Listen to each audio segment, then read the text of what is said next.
What's going on, guys? Julian here, back with another video. For today's video, we're gonna do a meta tier list, post burst protocol, post ban list. I know I just did one of these recently, but since the ban list, a few things have changed. So I'm gonna do another one quickly, just going over how the ban list affected things. If you're trying to get better at Yu-Gi-Oh and not just play casually, check out my Discord called The Lab. We break down decks, theory, and competitive strategy every day. And if you want direct coaching, my Metafy subscription gives you exclusive access to twice weekly lessons, deck reviews, event prep, and testing with me and other pros. Links in the description. Come join us in the lab. So at the top of the list here, we have Ryzeal. We'll start with Ryzeal. This includes any like Ryzeal variant, like automatic Ryzeal, anything. I think this deck is the X3 by lunch. So as you can see from the categories, we have best deck, like will top, which means that, it's good enough to like for sure end up in the top cut, can top, like if the right pilots take it, it'll top. And X3 by lunch, like pretty much no way it tops. I think that Ryzeal, no way it tops, just because I think this deck like plays super bad into the Charmies and makes like a super weak board. Like you end on like one Dedo pass, like Dedo cross. Your opponent activates a Rahu, a Ketu, stake your soul, and your nose is theirs, right? Like GG, well played. I think this deck, with the consistency hits too and just the power creeping is down here. Elven Note, I think is probably at like the bottom of can top. This deck is decent, but I don't think it's that good. I think that there are some like Fiendsmith variations and Yummy variations, although without Herald, you can't really bridge as well. So I think this deck is gonna be stuck here at can top. It's not that good. Endercraft, I'll put that shit at the bottom. I'm not gonna lie. Like Endercraft is ass, guys. Like don't play this deck. This deck is just like stall turbo. You're gonna lose you're gonna get double losses every round. Yeah, I'm not playing this deck. DDD also sucks in my opinion. I'm sorry, I gotta keep Endercraft at the bottom. DDD, in my opinion, can't really perform. It's a deck that when it full combos, it's good. But how do I factor in like how good a deck is? One of the ways is like how good is it into like the floodgates of the format, right? Like Fuelos. This deck under Fuelos literally cannot do anything. I did a spreadsheet on this deck once, and all the Fuel combos, it was just like, we just got to give him like 25 draws and still full combo, because anything less than our full combo doesn't do anything. So yeah, this deck I think is pretty bad. Next, Lunalight. Finally getting into some good decks. I think this deck, I'll put it at will top. It is interesting though, because I feel like after every ban list, right, this deck never gets hit. And there's always hype around it, and people are hyping it up. So I don't know if it's actually going to end up being that good, but in like perspective, it seems good, right? Decks struggle to out a Liger Dancer. Liger Dancer goes for games super easily, right? Banish Kaleido Chick, they can't activate effects in the battle phase. You have two Ligers on the field, you kill them, right? Heavy Poly is such a strong card. It has a lot of it going for it. The non-engine you can play as well help you dodge disruptions like Flame, stuff like that. Heavy Poly can't be Ash. Like has a lot of strengths for sure. And I'm gonna put this deck like towards the top of will top, because I think that if the right pilots take it, it will for sure top. Magistus Dracotel, I'm gonna put that at can top. I'll put that at will top. It's still a good deck. I'm a big hater, I'm not gonna lie, with Magistus Dracotel, just because I think that it's the wrong way to play Dracotel. I think the other build is still much better. I've been saying this a lot. I've been saying like, okay, depends on the ban list if we need to play these cards. I don't think that the Dracotel deck got hit so hard that you need to add like fake consistency through the Magistus cards. And when I say fake consistency, I'm saying yes, it bridges, right? But you have to put all these engine cards in your deck that come with bricks that are not that good, that don't make your end board like that much stronger. And at the same time, play into Fua, Perulia, and Droll a lot harder than the cards you would play in like branded Dracotel. All right, so next, branded. I think branded, I know I got so many hate comments for the last tier list, putting branded towards the bottom, but I still don't think this deck is good. I think that this deck doesn't do much still. The ceiling is pretty low. It's not like the new Albaz guy adds that much, right? Like Branded Fusion being your strongest card in the deck, and now you add another card that's super strong, but that conflicts. Like it doesn't raise your ceiling, because you can't go into both routes at the same time. You have to choose one, right? So I'm going to put branded towards the top of can top. I think it's still better than Elven Note.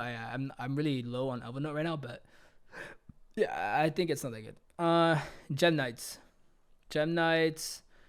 is like pretty similar to Lunalight, although it like does different things. It's really just trying to kill you really fast. And I'm gonna say that this deck can top. I don't think that it's gonna be very high represented as well, and it does require like the right pilot for it. I think it's just a worse version of Lunite because you're choosing to go second, right? So you're never like trying to do some stupid combo stuff against your opponent. Like the best way to play this deck is to just blind second, and B, like there are still decks like you let Dracotel go first. If they draw like fall on the white, they're just gonna set up a crazy board. If you let Vanquish Soul go first and they set up their crazy board, like you're screwed, right? So I think this deck towards the top of can top, but not yet quite in the category of will top. Next, we have the K9 for higher deck. I'm gonna put this deck above the Dracotel Magistus build. I think this deck will top. I think it's very strong. Like I said in my video about it, it sets up good disruptions and plays into the Moltres pretty well. The fact that like the card that loses the most is Droll, but Droll got put to 2, which I think is like whatever, right? We can't really consider and factor that much because it's only a small change in how often your opponents will draw Droll. But at the same time, I don't think people will be maining Droll, which is really good for this deck, right? Not only do we look at this for this tier list at like how strong the deck is, we also got to look at how strong it is into the meta, right? Everyone's expecting Dracotel. If you main Droll in a Dracotel format, like what are you doing, right? Like, yes, you're going to catch some like Lunalite players and you're going to catch some K9 for higher deck players like offbeat. But every time you play against a Dracotel deck, which is probably going to be at least 30% of your matches, you're going to feel stupid when you draw that Droll, right? So I think that K9 for higher, like I said, its biggest weakness, is Droll, and it does pretty decent against everything else, and Droll's not going to be that highly represented. So I'm going to put it up here. Christian K9, I will put this at the top of can top. I think it's like the worst of the K9 decks, right? So yes, the K9 engine got hit, but you can replace the K9 cards by more K9 cards, right? Like all the K9 decks now, you're going to run 2 lanterns, right? To do your Noroi combo, it still works. And to replace the Jokul and the cases, you just play some chaotic elements, right? Bang. This deck got cards back through inclusion. However, the other day, I was like, I saw my friends like, this deck looks pretty good. Like, let me just do the spell canceler combo, right? You end on like an Omni Negate, a pop, and spell canceler. I know that sounds really good, but when your opponent has like 5 engine cards to break through that, if they didn't hand trap you at all, or 6 engine cards, they can break through that like easily. A Vanquish Soul deck is destroying that, bro. No spells, all right, bro. Normal summon Raiden. What are you gonna do? Oh, chain Negate, all right. Chain Caesar, like put the guy on my field, or chain Border, or after that activate Jokul, right? I think this deck is too gambly to try to go for a specific floodgate. So I'm not a big fan. 5 mana, so Dracotel branded specifically. I think I'm going to put that at best deck. And I'm going to put here in parentheses best decks because I might have 2 options right now. And I'm not sure exactly which one is going to be the best deck. But yeah, I'll put Dracotel. This deck is insane still. Okay, it lost 2 Ketsu, 2 Malulu, right? That's all it lost. What does that mean? It means you got to be careful when you play your deck now, right? You now have 2 less triggers like that you had before that you can trigger in terms of setting your cards, right? Because there's 2 less spells you can play total, right? However, as long as you're careful and you recycle your Ketu with your traps, this deck should be able to do well. One thing to be wary about this deck is if it's perceived as the best deck by, pretty much everyone's going to be maining Bell. Everyone's already maining Ashe. Everyone's going to be maining Bell and just belling you to turn off the redundancy of your traps and putting cards back. It's gonna be hard to play this deck, and you're gonna have to be careful. But it still has a really good ceiling when you draw the Albas card, and therefore I still put it at the best deck. Rescue Ace, okay, I can't put anything lower than Anticraft, guys. That's the rule of the video. Rescue Ace X3 by lunch. The support on this sucks, and the deck's been power crept infinite. All right, am I biased? No, I'm just right. I'm not biased. What am I saying? Vanquish Soul, best deck. I think Dracotel and Vanquish Soul, like head to head. Like guys, if Vanquish Soul goes first, like what are you doing, bro? They got the trap card. They got the quick play spell. Yes, it didn't get nerfed, right? It got reworked, is how I see it. Because yes, we lost 2 Sus. That's a lot. We lost 2 Jokuls and we lost 2 Ks. So we lost 6 cards, right? We got back 2 Raisin and 2 Stake. Okay, so we got 4 cards back, and we can replace some of these Jokuls by chaotic elements. So low key, we didn't even lose that much, right? Like it's kind of even. And there are like, you have to make concessions when you only have one Holy Suit, right? Because Vanquish Soul is a deck that cannot recover cards from the banished, so you have to be careful with your Holy Suit. But if played properly, this is now just more of a VS K9 deck than a K9 VS deck, right? So you just have to be more careful how you play the deck, and I think this deck is still insane. Like, I might be a little biased, but no, I'm not biased at all. This deck's insane. The Dark Lord deck, honestly, I haven't tested this deck much. This deck is probably pretty bad, so I'm gonna put it down here. Malice. 07 White Binder. We've been saying 07 White Binder for like 3 ban lists, and it's finally happened. White Binder, you're gonna stay here with your homies, the Raziel. So here's the thing, right? In Master Duel, Mouse is fine with no ransom, right? Losing a Link 3, it's all right. But what does Master Duel have? Master Duel has Maxi, first of all, that helps a deck like Malice. They just, when they do that, then they just kill you after. They also have Link Decoder and Splash Mage. So we're missing 2 of the biggest like extra deck utensils. Utensils is crazy. Utility cards to push through boards and as well as just combo normally. And therefore, like, I think this deck is finally dead. Like, it's already super inconsistent, right? It's now lost Binder, which Binder is insane, guys. Binder is a way to banish cards from your graveyard. It's how you get like the infinite follow-up resource loop, because every turn you summon Binder, you banish all your names, you summon them, you add back hair, blah, blah, blah, blah, blah. Sets trap from deck. Like, without Binder, like, I'm sorry, but Malice, like, I wish it wasn't so, but Malice is dead. Pure Mitsurugi. Pure Mitsu. I think Pure Mitsu, I'm going to put right below Branded. Okay, so what did it lose, right? It lost 2 Haba. That hurts the deck for sure. Because now you only play like 4 ritual monsters, right? Like you play the 2 Murakumo, 1 Futsu, 1 Haba. That's only 4 ritual monsters in your deck total that you're able to play, which definitely hurts the deck.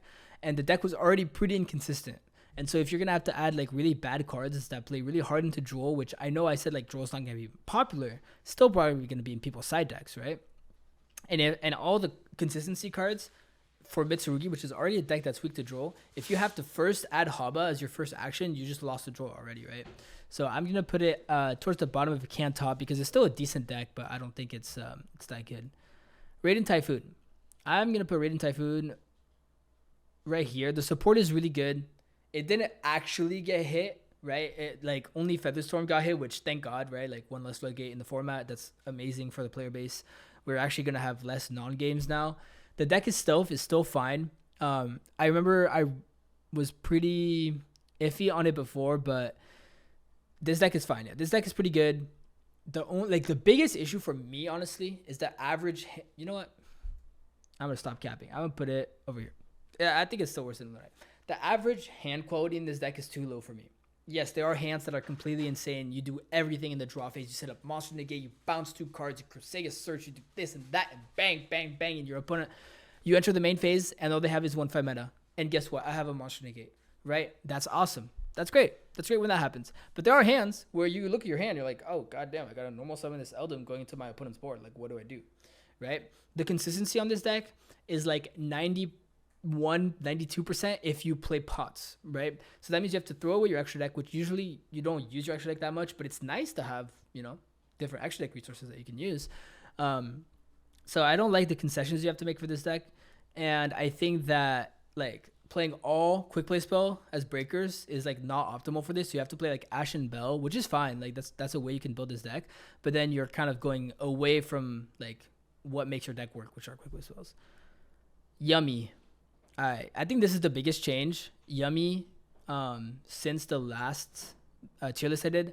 I'm gonna put Yummy. I think it's still better than like Raziel and Malice, but I think Yummy is like completely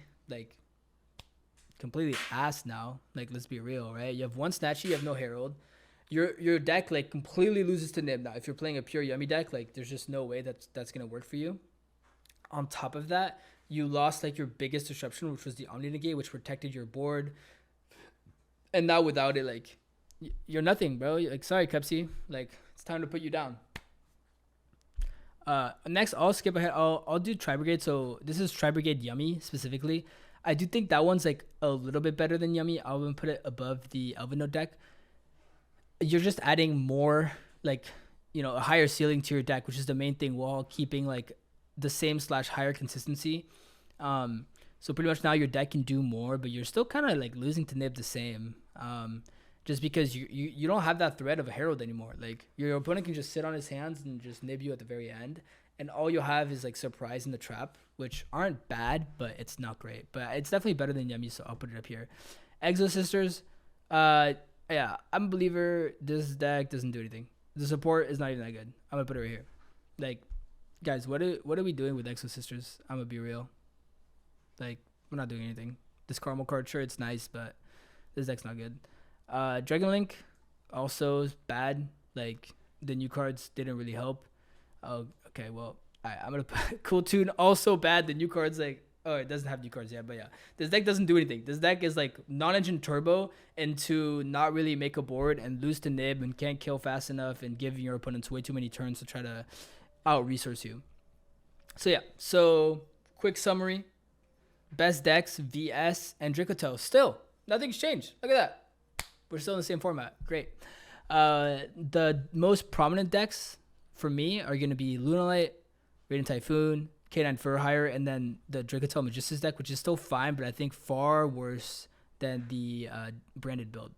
After that, you know, we have the rest of the decks, and these decks will be excluded by lunch. But yeah, thanks for tuning in, guys. I hope you guys have a nice day. If you guys want to see more videos like this, please like and subscribe. If you guys want to see any other type of videos, let me know in the comments, and I'll make sure to make that happen. Thank you. Bye-bye.